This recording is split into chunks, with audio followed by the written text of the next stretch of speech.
বিএসসিতে একজন স্বতন্ত্র প্রার্থী, সাহিত্য প্রকাশনা সাহিত্য সংস্কৃতি বিষয়ক সম্পাদক স্বতন্ত্র থেকে তিনি আলোকসজ্জা করেছেন, কনসার্ট করেছেন, তারপর কবিতা আবৃত্তি করেছেন, এরপরে তিনি ইশতেহার ঘোষণা করেছেন, যেটা সম্পূর্ণভাবে হচ্ছে নির্বাচনী আচরণ বিধি লঙ্ঘন। তাছাড়া গতকাল কি মৈত্রী হলে, কুয়েত মৈত্রী হলে চিফ রিটার্নিং অফিসার রিফাত আরা আমাদের হচ্ছে যে জিএস, কুয়েত মৈত্রী হলের জিএস, সে রাত 8টায় যখন ওখানে প্রচারণা চালাইতে গিয়েছে, এখানে নির্বাচন কমিশন বলেছে যে কোনো কাগজ থাকলে, পেন স্লিপ থেকে শুরু করে যে কোনো রিপোর্ট থাকলে, কার্ড থাকলে সেটা দিয়ে হলে গিয়ে নির্বাচনী প্রচারণা করতে পারবে। সেখানে তার বৈধ কাগজপত্র থাকার পরও তাকে ডেকে এনে এই রিফাত আরা মেম বলেছেন তোমার আবাসিক কার্ড ছাড়া তুমি প্রচারণা চালাতে পারবে না বলে তাকে হল থেকে বের করে দেওয়া হয়, যেটা কোনোভাবেই কাম্য নয়। সূচনাতেই এই অবস্থা হলে অবশ্যই আমাদের সংখ্যা থাকে লেভেল প্লেইং ফিল্ড নিয়ে।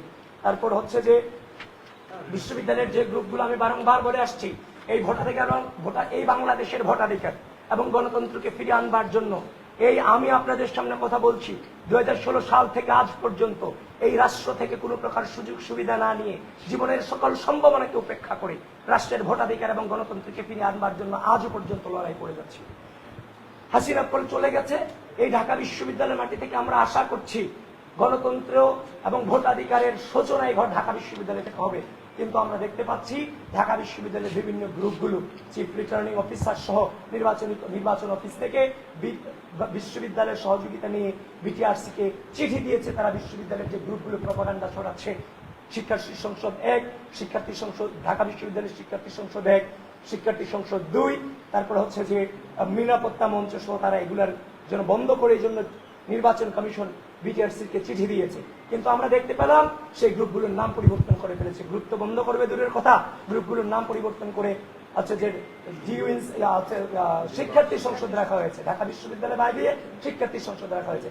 আমরা হচ্ছে যে এই চিফ রিটার্নিং অফিসারকে আজকে আরো কয়েকটা পেজের নাম দিয়েছি, ডিউ ইনসাইডার, এখন ঢাকা আপডেট হয়েছে। তারপর হচ্ছে যে ডিউ আপডেট, ঢাকা আপডেট হয়েছে। The beauty of DU campus সহ এই পেজগুলো অনবরত বিভিন্ন প্রার্থীদের সম্পর্কে প্রপাগান্ডা ছড়াচ্ছে, যেটা কোনোভাবেই নির্বাচনের মাঠকে হচ্ছে যে আপনার শান্ত রাখার কোনো প্রমাণ মেলে না। এটা ঘৃণা চর্চা হচ্ছে। এই গ্রুপগুলো যতক্ষণ না পর্যন্ত বন্ধ হবে ততক্ষণ পর্যন্ত আমরা সেফ ফিল করছি না। অতি দ্রুত কয়েক ঘন্টার মধ্যে আমরা চিফ রিটার্নিং অফিসারকে বলেছি আপনারা এটা সম্পর্কে সিদ্ধান্ত দেবেন, কারণ আপনাদেরকে ঢাকা বিশ্ববিদ্যালয় প্রশাসনে আপনাদেরকে এই জায়গায় বসিয়েছে, অবশ্যই প্রশাসন আপনাকে সহযোগিতা করছে। যদি ঢাকা বিশ্ববিদ্যালয় প্রশাসন আপনাদেরকে সহযোগিতা না করে, সেটা ঢাকা বিশ্ববিদ্যালয়ের শিক্ষার্থীদের কাছে সম্মুখে বলতে হবে যে আমরা অসহায়, আমাদেরকে সহযোগিতা করছে না, সে অনুযায়ী আমরা ব্যবস্থা গ্রহণ করব।